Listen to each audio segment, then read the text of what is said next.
Welcome to the Spinoso Podcast. I'm your host, Dr. Alex Spinoso. I've built multiple medical businesses and helped countless entrepreneurs scale their companies. I'm here to share exactly how I did it. This isn't a podcast telling you what you should do. This is a podcast telling you what I did. I want to help you build your business, take ownership of your life, and become a better leader at home and at work.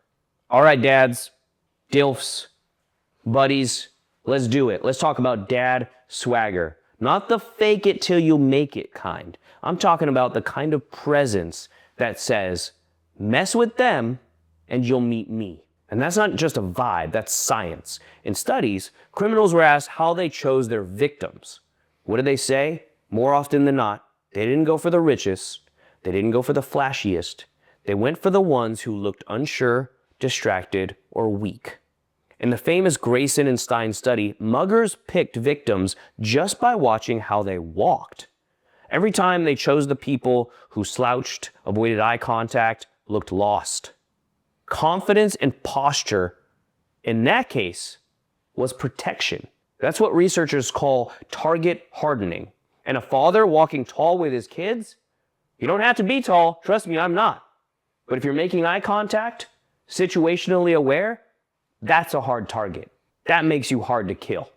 To a predator, he's not just a dad, he's a liability. Criminals think, this guy's alert, he's ready, he might be armed, he might be trained, he might be crazy enough to put me in the hospital. And listen, I've got 4 kids, Gio, Leo, Bella, and Camila. I would die for my boys, but I'd kill for my girls. And when I walk with them, through airports, across streets, down hallways, I lead with posture, awareness, and presence. Because when a father carries strength, his family gets to carry peace. They feel it. It's subconscious. They play more freely. They laugh more easily. Because they know, hey, dad's got us.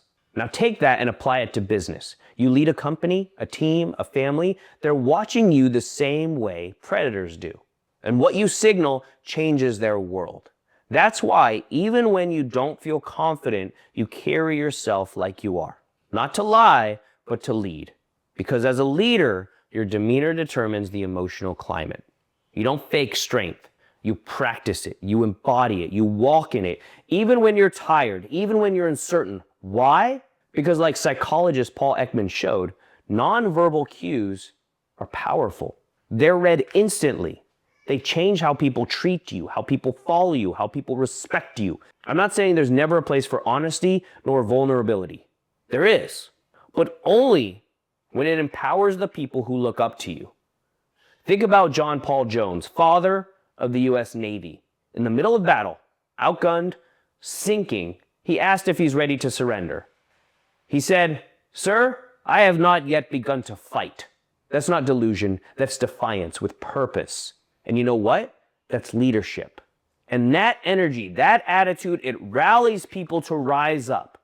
If you want that kind of confidence, even when it's hard, here's my framework.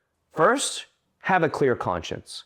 Do what's right, period. There's nothing more powerful than knowing you're clean. Number 2, core values. Know what you stand for. Let your convictions do the heavy lifting. Number 3, SOPs. Don't just try your best. Execute a system.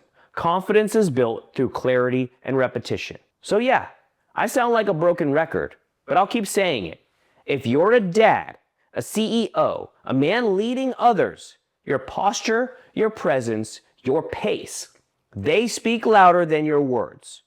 You don't need to puff your chest. You just need to walk like someone who won't be surprised. Because the world doesn't need more tough talk. It needs more fathers and leaders who move through life like they're saying, fuck around and you'll find out.